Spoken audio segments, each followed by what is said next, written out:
घना जंगल, रात और भी गहरी हो चुकी थी।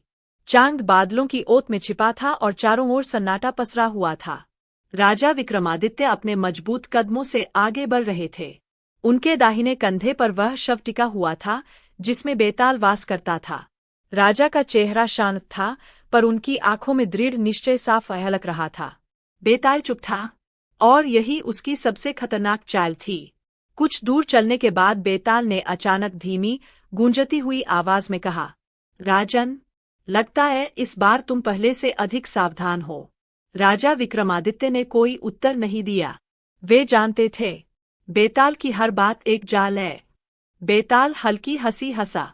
उस हंसी में शरारत भी थी और रहस्य भी। ठीक है राजा, बेताल बोला, तो मैं तुम्हें एक और कथा सुनाता हूँ।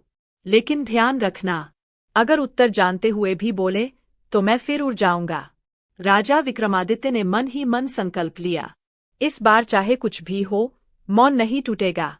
बहुत समय पहले की बात है। एक समृद्ध नगर था, धर्मनगर।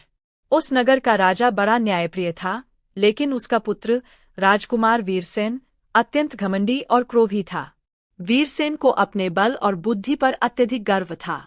वह सोचता था कि संसार में उससे बड़ा कोई नहीं। प्रजा उससे भयभीत रहती थी, पर राजा अपने पुत्र को बहुत प्रेम करता था और उसकी गलतियों को अनदेखा कर देता था। एक दिन नगर में एक साधारण ब्राह्मण आया। वह अत्यंत विद्वान था और सत्य बोलने के लिए प्रसिद्ध था। सभा में उसने राजकुमार वीरसेन की कठोरता और अन्याय पर प्रश्न उठा दिए। सभा में सन्नाटा छा गया।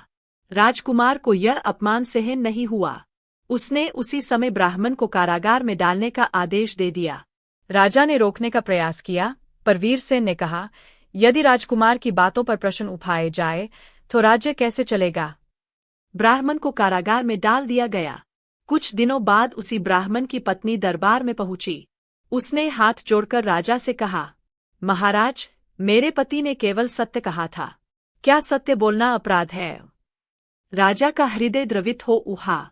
उन्होंने ब्राह्मण को मुक्त करने का आदेश दिया। लेकिन जैसे ही राजकुमार वीरसेन को यह ज्ञात हुआ, वह क्रोधित हो उठा। उसने गुप्त रूप से सैनिकों को आदेश दिया कि ब्राह्मण को नगर से बाहर जंगल में छोड़ दिया जाए। रात के अंधेरे में ब्राह्मण को नगर से बाहर कर दिया गया। भूखा प्यासा ब्राह्मण जंगल में भटकने लगा। उसी जंगल में एक तांत्रिक रहता था जो काले जादू में निपुण था। उसने ब्राह्मण की दशा देखी और कहा, यदि तुम चाहो तो मैं तुम्हें अपार शक्ति दे सकता हूँ। बदले में केवल एक वचन चाहिए। ब्राह्मण बोला, मैं अन्याय का बदला चाहता हूँ, पर अधर्म के मार्ग से नहीं। तांत्रिक मुस्कराया, तब यह शक्ति तुम्हारे लिए नहीं है। ब्राह्मण ने जंगल में ही तपस्या शुरू कर दी। कुछ वर्षों बाद ब्राह्मण फिर से धर्मनगर पहुंचा। अब वह एक साधारण व्यक्ति नहीं था। उसकी आंखों में तेज था, वाणी में शक्ति। उसने सभा में प्रवेश किया और कहा, राजकुमार वीरसेन, क्या तुमने कभी स्वयं से प्रश्न किया है कि शक्ति का उपयोग किसके लिए होता है? राजकुमार हंसा, शक्ति शासन के लिए होती है। तभी ब्राह्मण ने अपने वरदान से राजकुमार के सभी अन्यायों को सभा के सामने प्रकट कर दिया।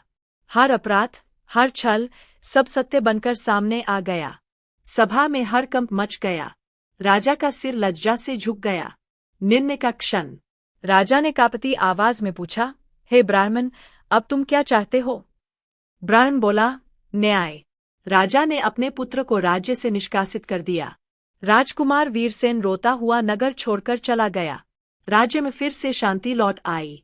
बेताल का प्रश्न। कथा समाप्त कर बेताल बोला, राजन, अब बताओ, क्या ब्राह्मण का किया हुआ सही था? उसने सत्य को प्रकट करके राजकुमार का जीवन बदल दिया। पर क्या यह न्याय था या प्रतिशोध? बेताल चुप हो गया। जंगल में केवल हवा की आवाज थी। राजा विक्रमादित्य का मन उत्तर जानता था, पर उनके होंठ बंद रहे। एक क्षण, दो क्षण, और तभी बेताल मुस्कराया। आहा, राजा विक्रमादित्य, तुमने फिर मौन रचकर मेरी चाल को विफल कर दिया। शव फिर से शांत हो गया। राजा विक्रमादित्य अपने पथ पर आगे बढ़ते रहे, यह जानते हुए कि अगली कथा और भी कठिन होगी।